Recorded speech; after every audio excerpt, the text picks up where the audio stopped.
Party توقع کے عین مطابق انتہائی بور قسم کی تھی، چنانچہ فارس ایک ہاتھ میں شیمپین کا گلاس اور دوسرے میں جمی کا ہاتھ پکڑ کر باہر نکل آیا۔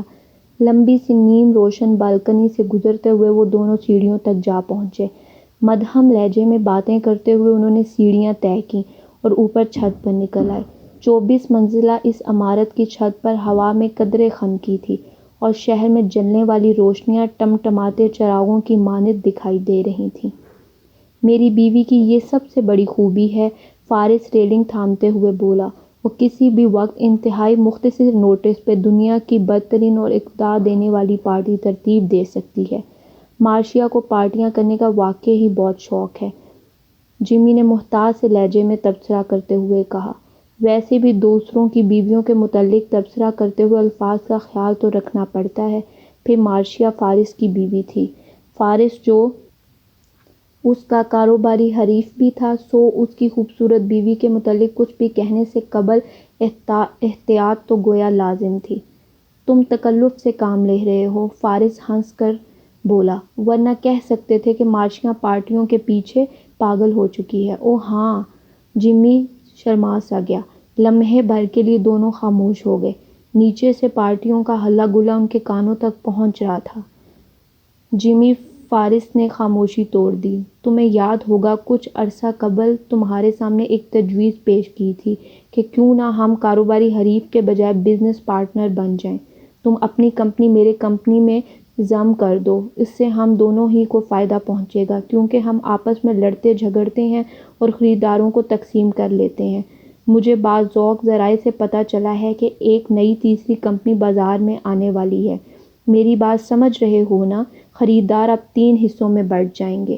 میں جانتا ہوں، جمی نے سکون سے گھونٹ بھرتے ہوئے کہا، تاہم جہاں تک پارٹنرشپ کی بات ہے، یہ کام ذرا مشکل ہے۔ کیوں؟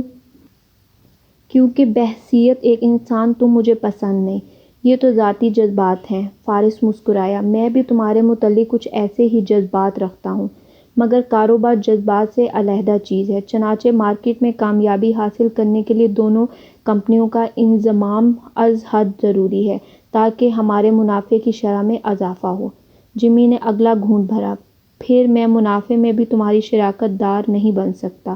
بہت خوب، فارس بولا، گزشتہ 5 ماہ سے میری بیوی میں تو شراکت دار بن چکے ہو، کاروبار کے معاملے میں ہچکچاہٹ کیوں؟ جمی یوں اچھلا گویا اسے کسی بچھو نے کاٹ لیا ہو۔ اس کا چہرہ زردی مائل ہو گیا۔ وہ سمجھتا تھا کہ مارشیا سے اس کے خفیہ تعلقات کی خبر کسی کو بھی نہیں ہے، کم از کم فارس تو لا علم ہوگا۔ مگر فارس یہ بات جان چکا تھا اور یہ جمی کے لیے انتہائی حیران کن بات تھی۔ یہ جھوٹ ہے، اس کا کمزور لہجہ اس کے جھوٹا ہونے کا واضح ثبوت تھا۔ یہ بات 100% درست ہے، فارس ہنسا۔ تم نے ہیرنگٹن ہوٹل کے کمرے میں جتنا وقت گزارا ہے، ساحل پہ بنے تمہارے ہٹ میں مارشیا جتنی دفعہ گئی ہے، میں سب جانتا ہوں۔ جمی نے ریلنگ کو مضبوطی سے پکڑ لیا۔ وہ خوفزدہ نگاہوں سے فارس کو دیکھنے لگا۔ تم کچھ نہیں جانتے، وہ بولا۔ کیوں؟ ہمارے درمیان کوئی ایسی خاص بات ہی نہیں ہے۔ فارس اطمینان سے اسے دیکھتا رہا۔ بالآخر اس کے لبوں پہ ایک طنزیہ مسکراہٹ ابھری۔ جمی کسی مجرم کی مائل گلاس ہاتھ میں تھامے کھڑا تھا۔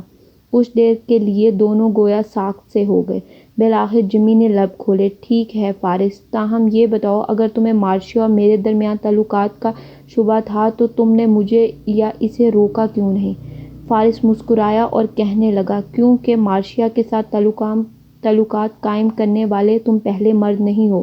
اس سے پہلے بھی نہ جانے کتنے احمق میری بیوی کے ہاتھوں لٹ چکے ہیں۔ میں نہیں مانتا، جمی نے بے یقینی سے کہا۔ یہ جھوٹ نہیں ہے، فارس بولا۔ مارشیا مجھے ایسی عورت نہیں لگتی۔ وہ ایسی ہی عورت ہے، فارس نے ایک ایک لفظ پر زور دے کر کہا۔ تم اسے کتنا جانتے ہو؟ 5، 10 یا پھر 20 گھنٹوں کے لیے، مگر میں 5 سال سے اسے جانتا ہوں۔ وہ کسی آسمانی آفت کی مانند ہے جو ہر وقت مجھ پر مسلط رہتی ہے۔ جانتے ہو، بے وفا بیویوں کی مثال چیچک جیسی ہوتی ہے، بدنما، داغدار اور زندگی بھر کے لیے۔ ایسی عورت کے شوہر کے پیٹھ پیچھے لوگ سرگوشیاں کرتے ہیں۔ اسے جانتے ہو؟ یہ بھی وہی تو ہے جس کی بیوی برسوں سارا دن میرے ساتھ تھی۔ کیا کمال کی خوبصورتی ہے یار! اور یہ ساری باتیں سن کر شوہر پلٹ کر نہیں دیکھ سکتا۔ جمی حیرت سے تکتا رہ گیا۔ وہ لوگوں کو الو بناتی ہے، فارس پھر گویا ہوا، قیمتی تحائف وصول کرتی ہے، پھر اسے ماہانہ $200 دیتا ہوں، مگر اس کا ماہانہ خرچ $5000 سے بھی زیادہ ہے۔ 200 سے زیادہ کا تو وہ صرف پیٹرول پھونک ڈالتی ہے۔ اس کے دیوانے اور چاہنے والے اسے ہزاروں ڈالر دیتے ہیں۔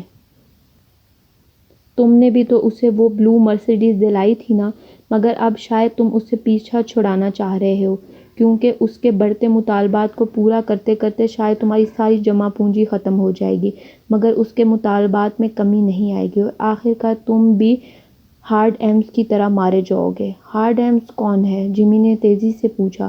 فارس بولا، میری کمپنی کا انجینئر تھا، نوجوان، خوبصورت اور شاید نادان بھی، میرا ملازم تھا، میری بیوی کو پھنسا ڈالا، ساری تنخواہ مارشیا کی جھولی میں ڈال دیتا اور پھر صرف 3 ہی ماہ بعد اس کی خودکشی کی خبر چھپ گئی۔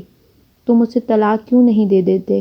جمی نے پسینہ صاف کرتے ہوئے بولا، امریکی قوانین کے مطابق طلاق کے لیے دونوں فریقوں کا رضامند ہونا ضروری ہے۔ مارشیا کو معلوم ہے کہ میرے اکاؤنٹ میں لاکھوں ڈالرز ہیں، وہ طلاق کے لیے تیار نہیں۔ جمی کو محسوس ہوا کہ اس خنک رات میں بھی پسینہ اس کے مساموں سے گویا باہر نکل آیا تھا۔ اس نے باقی ماندہ شراب ایک ہی سانس میں حلق میں انڈھیل لی۔ یہ ساری باتیں تمہارے بتانے کا میرا مقصد صرف اتنا ہے کہ تم جتنی جلدی ہو سکے مارشیا کے چنگل سے نکل جاؤ۔ میں بخوبی جانتا ہوں کہ تم ہماری کمپنیوں کا آپس میں ضم ہونا پسند کیوں نہیں کرتے، کیونکہ میری بیوی نے مارشیا نے تمہیں منع کر رکھا ہے اور تم نے بھی روایتی عاشقوں کی طرح اپنی محبوبہ کی ہر بات پر سر تسلیم خم کیا ہے۔ جمی کے ہاتھوں کی گرفت ریلنگ پر مزید بڑھ گئی اور وہ خاموش کھڑا رہا۔ کیا اب تمہیں اس بات کا احساس ہو رہا ہے؟ فارس نے جمی کی آنکھوں میں آنکھیں ڈال دیں۔ اس عورت کے جال میں تم کس حد تک پھنس چکے ہو؟ تمہاری فیصلہ کرنے کی قوت تک اس کے پاس ہے اور تمہاری حیثیت محض ایک کٹھ پتلی کی سی ہے، اور محض لمحاتی تسکین کی خاطر تم اپنا سارا کاروبار مستقل تک تباہ و برباد کرنے پہ تیار ہو۔ اچانک سیڑھیوں کی طرف سے کھنکا سا ہوا۔ فارس کچھ کہنے کے لیے خاموش ہو گیا۔ سیڑھیوں سے مارشیا نمودار ہوئی تھی۔ اس نے نیلے رنگ کا لباس پہنا ہوا تھا۔ اس کے ایک ہاتھ میں گلاس اور کسی ناگن کی طرح لہراتی ہوئی اس کی طرف چلی آ رہی تھی۔ میں تم دونوں کو نیچے تلاش کر رہی تھی، مارشیا بولی۔ یہاں کیا باتیں ہو رہی تھیں؟ کچھ خاص نہیں، فارس نے سرسری سے لہجے میں کہا۔ میں سمجھ سکتی ہوں، مارشیا نے گلاس سے ایک گھونٹ لے کر کہا۔ یقیناً کاروباری شراکت داری کے مسئلے پہ گفتگو ہو رہی تھی۔ فارس نے ایک نظر جمی پہ ڈالی۔ ہاں، یہ موضوع بھی زیر بحث آیا تھا، مگر تم دونوں کی شراکت داری قطعی ناممکن ہے، مارشیا بولی۔ کیوں جمی؟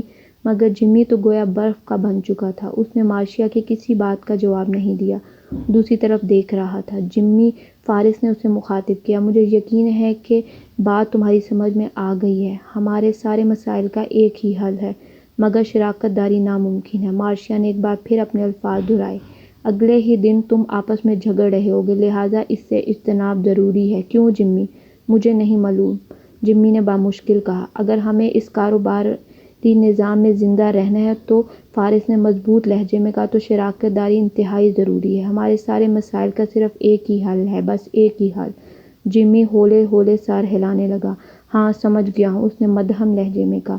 میں بخوبی سمجھ گیا ہوں۔ پھر اس نے مارشیا کی طرف غور سے دیکھا، واپس مڑا اور ریلنگ سے نیچے دیکھنے لگا، جہاں شہر کی روشنیاں ٹمٹماتے چراغوں کی مانند محسوس ہو رہی تھیں اور گزرنے والے ٹریفک اور انسان کیڑے مکوڑے سے لگ رہے تھے۔ اگلے روز جس اخبار میں مسز مارشیا فرانک کی المناک موت کی خبر چھپی تھی، اسی میں فرانک الیکٹرانک ٹریڈنگ کمپنی اور جیمز الیکٹرانکس کے انضمام کی خبر بھی موجود تھی۔ بیچاری مارشیا گہرے نشے کی حالت میں 24 منزلہ عمارت کی چھت سے حادثاتی طور پر نیچے گر کر ہلاک ہو گئی تھی۔